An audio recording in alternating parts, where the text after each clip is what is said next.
Our third story tonight, these are the quiet times for my next guest. Bill Maher will be appearing at the Civic Center in Peoria, Illinois on December 3rd, and you can spare us both the Will It Play in Peoria jokes. And it's the Star Plaza Theater in Merrillville, Indiana on December 4th. On the 10th, the Brady Theater in Tulsa and the Silver Legacy in Reno on December 11th. 3rd Peoria, 4th Maryville, 10th Tulsa, 11th Reno. Mr. Maher has survived another first half of a season on the television, from fake joints smoked to that little reminder that it's always worth it to keep the tapes of those old shows of yours, because you never know what parts may be useful later on. Much later on. The battle that is Real Time with Bill Maher begins anew on HBO on January 14th. But right now, Bill Maher is here, and I welcome him with the reminder that not only are the tapes of the old Christine O'Donnell interviews useful, but so are tapes of old Robert Klein interviews from 1977. Good evening, sir. Keith, what a yeoman you are to do all those plugs for me. Thank you. That's only the first and second times. We'll get to the third set of plugs later on in the show. Christine O'Donnell's a wonderful place to start. Do you take any comfort in the fact that America did not elect her or Angle in Nevada, or in fact did not elect a majority of the Tea Partiers? Well, I'm a cockeyed optimist, Keith, so of course I take a lot of comfort in that. Yes, I think America did draw a line. And when the nuts started falling out of the nut bag this year, they said, yeah, even us, the electorate of America, the crack baby that we are, is going to say enough is enough. They did it, by the way, also, I think, with campaign ads. You can say almost anything in a campaign ad, but they did not like Alan Grayson calling his opponent Taliban Dan. Yep. They didn't like the Aqua Buddha of Rand Paul's opponent. But, yeah, I thought you mentioned Sharon Angle. I thought that was a good race to kind of be the epitome for what was going on in America. Because here you had Harry Reid, who, of course, we all know is very uninspiring, dusty, old Harry Reid. He looks like the druggist in a Frank Capra movie. But you know what? He was a guy who got a lot done in the Senate, as opposed to the crazy lady with 20 dead cats in the basement. That was the choice, and it was that close. So, yeah, I take some comfort, but not a lot. But Bill, how are Republicans getting away with spinning November 2nd as this landslide? I mean, they have done a wonderful job of convincing their own people that they swept the Democrats out. They didn't even take the Senate under what, probably were the most adverse circumstances Democrats could have created for themselves. Yes, but they didn't take the Senate because they had people like Christine O'Donnell, as you well know and have pointed out.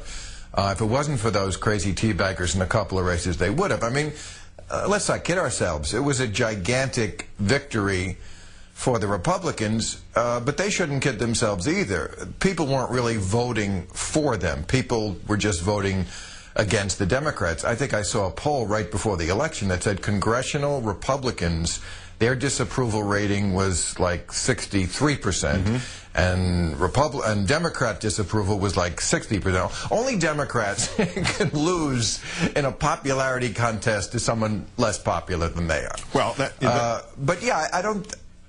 Yeah, that takes us back to the White House. When you heard the president say yesterday that he wants to work harder at bipartisanship in the next 2 years, were you as encouraged as I was? Yeah, no, I don't understand why he sticks with that. I have not doubted him up until this last season, post-election, when he did not seem to get mad.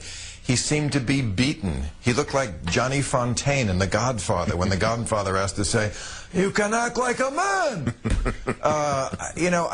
Bipartisanship, I think, is one of those things that is so highly overrated. It's one of those things when a pollster asks people, what's the problem in Washington? Do you think there should be more bipartisanship? Oh, of course there should. I don't think people care. I think people want people to get something done. Especially the people who voted for Barack Obama.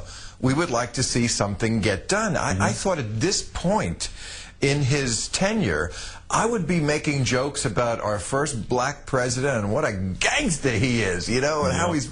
Instead, we got like another in a long line of those Democrats like Al Gore and Dukakis who just look wimpy. He looks like when they asked Dukakis, you know, what would you do if someone raped your wife? And he said, well, I would put out a 5-point plan, or whatever he said. Yeah.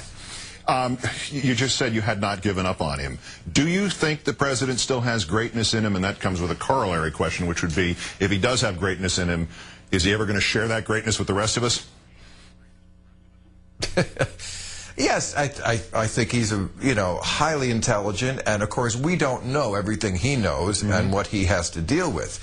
I don't think the lack of greatness is in what he wants to do and where he wants to move the country. And actually, as we do know, although it's not widely reported in the mainstream media, this was one of the most successful Congresses in like 40 years, probably since LBJ. The problem is they don't tell people about it. I was watching this, 60 Minutes has done a couple of pieces in the last month or so about the recession and how it's affecting people. And I saw this woman literally in tears telling Scott Pelley, I think it was, that, she just doesn't know if she can afford to keep her kid in college with the tears coming down. And I thought, instead of crying, Reid, find out. There actually is one party that has been addressing that issue. It's not just, oh, they all don't do anything in Washington. One side is trying a little harder than the other. To that point, is the following a fair statement, do you think, and if so, why is it true or not true, that Republicans and conservatives are actually better at getting done what they want to get done or what they were elected to get done, whether or not it's good or bad for the country, that they're better at it than Democrats are? Way better. Yeah. Way better. Democrats used to be good at it. I mean, if you look at all the ways in which they moved the country forward from the New Deal onward, civil rights and Social Security and Medicare, all those programs, and by the way, implemented quickly. 11 months after I think it was they passed Medicare, people were enjoying the benefits, as opposed to what we do now, kick it down the road to 2018 or whenever this stuff starts. But yes, because they kept their people in line, and they knew how to twist arms and do those things that FDR and LBJ used to be good at. But we don't have Democrats like that anymore. So what we have is, one side, which, as you and I think, are on the same page with this. False equivalency is a sin in this country. To pretend that both sides have moderates, they don't. Yep. There are no moderates on the Republican side. There are no Republican senators who will argue that global warming is a hoax anymore, for example. At some point, the left moved to the center. The right moved into a mental hospital, and there is no middle anymore. The Republicans keep staking out turf further and further to the right, and then demand that the Democrats meet them in the middle, except that it's not the middle anymore. That's why health care is so watered down, because it's really Bob Dole's old Republican plan from 1994, but somehow that got to be the middle now. Yeah. Same thing with cap and trade. Right. The middle is the near right.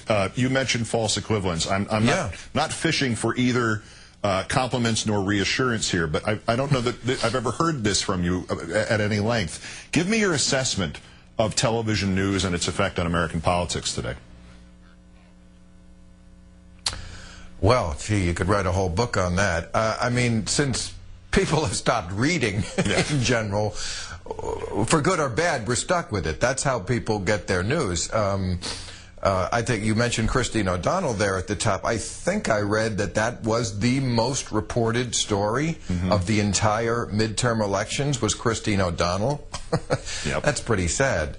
But, I think the place where I go for in-depth coverage is opinion news. And when I say opinion news, people like you and Rachel and Lawrence O'Donnell and Chris Matthews, you guys have the time to really go into depth on an issue. So I think that does perform a service as long as you stick to the facts. You guys care about the facts. I know the conservatives would disagree, but the truth is, and here's the false equivalency part, one side in our great national debate just makes crap up.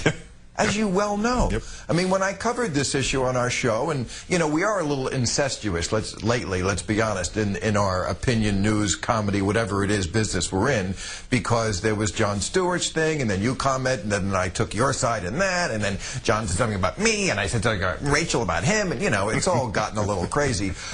But basically what I was saying was, you were right about that. You and Glenn Beck are not the same. One of you tries to stick to the facts. The other one is very close to playing with his poop. And beautifully phrased that was. Bill Maher, Peoria on the 3rd, Merrillville on the 4th, Tulsa on the 10th, Reno on the 11th, attend all 4, and you get a free package of Pop-Tarts and Spam. Bill, great thanks. I hope to see you in the new year in your place. Okay, you will. Okay. Thank you. And we're all set. Thanks, Bill.